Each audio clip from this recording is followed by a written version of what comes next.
ఇందులో ఏది మార్కండేయ పురాణంలో దుర్గా సప్తశతి అని వస్తుంది. 8వ మనువు సావర్ణి మనువు కథ అది.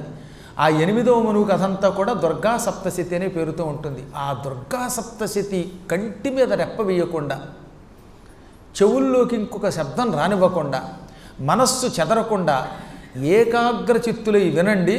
దుర్గా సప్తశతి విన్న వాళ్ళకి మణిద్వీపంలో శాశ్వత నివాసం ఉంటుంది. అది అనేక పురాణాలు చెప్పాయి. మణిద్వీపంలోకి రమ్మంటే రాదు. మణిద్వీపం యొక్క నివాసం అంటే వైకుంఠమైన వస్తుందట, కానీ అమ్మవారి సన్నిధానానికి వెళ్ళమట.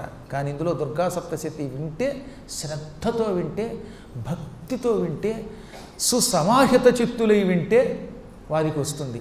సమాహిత చిత్తులను ఎవరిని అంటాం అనమాట? సుసమాహిత చిత్తులు అన్నాడు. పైగా సుసమాహిత చిత్తులు అనగా ఇంకా మనస్సులోకి ఆ 2 గంటలు ఇంకో ఆలోచన రాకూడదు, పొరపాటును ఇంకో శబ్దం పడకూడదు, కంటి మీద రెప్ప పడకూడదు, అనగా నిద్రపోకూడదు. పురాణం టేబుల్ ఎంత కాదనుకున్నా ఒకళ్ళిద్దరు అప్పుడప్పుడు అలా నిద్రపోతూ ఉంటారు. ఫోన్లు తెచ్చుకోద్దంటే మానరు. అవేమీ లేకుండా కొంచెం ఆ సప్తశతైనా వినండి. వింటే అంత లాభమో తెలుసా? ఈ జన్మ తర్వాత పునర్జన్మ ఉండదు, వారికి మణిద్వీపం వస్తుంది.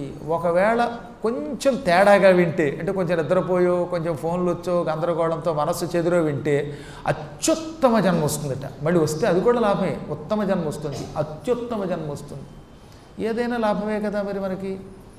అందువల్ల ఎందుకంటే నేను అవకాశం ఇచ్చాడు భగవంతుడు, వినండి, శ్రద్ధతో వినండి. పూర్తిగా మనం చదవలేకపోయినా కనీసం వినడం చాలన్నాడు కదా.